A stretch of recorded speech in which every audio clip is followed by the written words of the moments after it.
Today we will show you how to use the IMAP system to manage your notification database. After logging in, click the Edit Member Map button. This will bring you to the Location Information section of IMAP. Use the drop-down menus to select the state and county you would like to work within and the district code you would like to manage. Then click Go.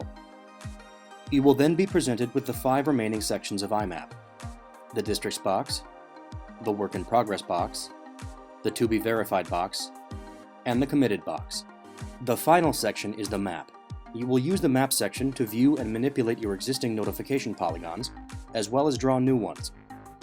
The Districts box contains a complete list of all active polygons matching the state, county, and district you have selected. To find a specific polygon you would like to work with, first click the All button. This will select all polygons currently residing in the Districts box.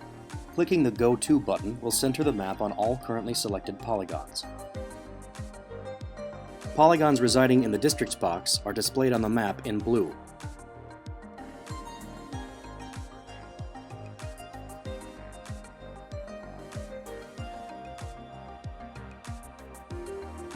It is possible to highlight all polygons residing in all 4 boxes simultaneously.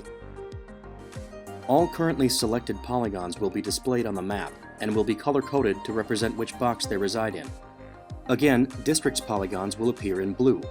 Work in Progress polygons will appear in red. To Be Verified polygons will appear in yellow. And Committed polygons will appear in green. You can view the record ID number of any polygon on the map by clicking on it. Now, let's try modifying an existing Districts polygon. First, select the polygon you would like to modify. Then click the Go To button. This will center the polygon on the map. Once you are certain you have the correct polygon selected, click the Modify button. The polygon in question will now be surrounded by a yellow border. Also, take note of the small white boxes located along the polygon's border at the corners. To modify the polygon, click and hold one of the white boxes. Drag it to the desired location and release.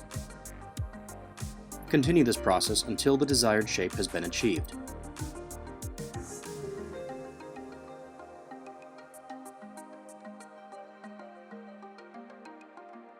When you are finished modifying your polygon, click the Done button. In order to approve any polygon transaction, you will need to be in the OCC map view. If you attempt to take an action that requires you to be in the OCC map view when you are not, you will receive a pop-up warning, and the computer will automatically switch you to the OCC map. At this point, clicking the Done button will create a transaction, which will appear in the Work in Progress box. The corresponding polygon will now appear on the map in red. The Work in Progress transaction will have the same record ID as the original polygon. At this point, it's important to note that changes made to this polygon will not become active immediately. Several steps are required before these changes will be submitted to the call center for inclusion in the database.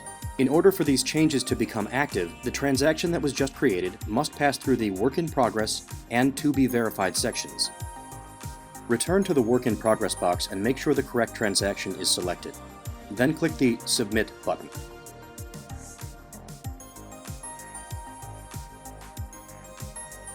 The transaction will move to the To Be Verified box.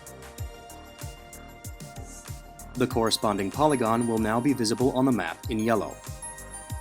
Again, the To Be Verified polygon has the same record ID as the original polygon. With the correct transaction selected in the To Be Verified box, clicking the Approve button will submit the transaction to the call center for processing. Once this is done, the transaction will appear in the Committed box, and the corresponding polygon will appear on the map in green. Once the transaction has been completely approved, you may need to wait a few days for the computer to make the changes active. You will receive an email when the transaction has been fully committed, and another when the changes go into effect. Thanks for watching.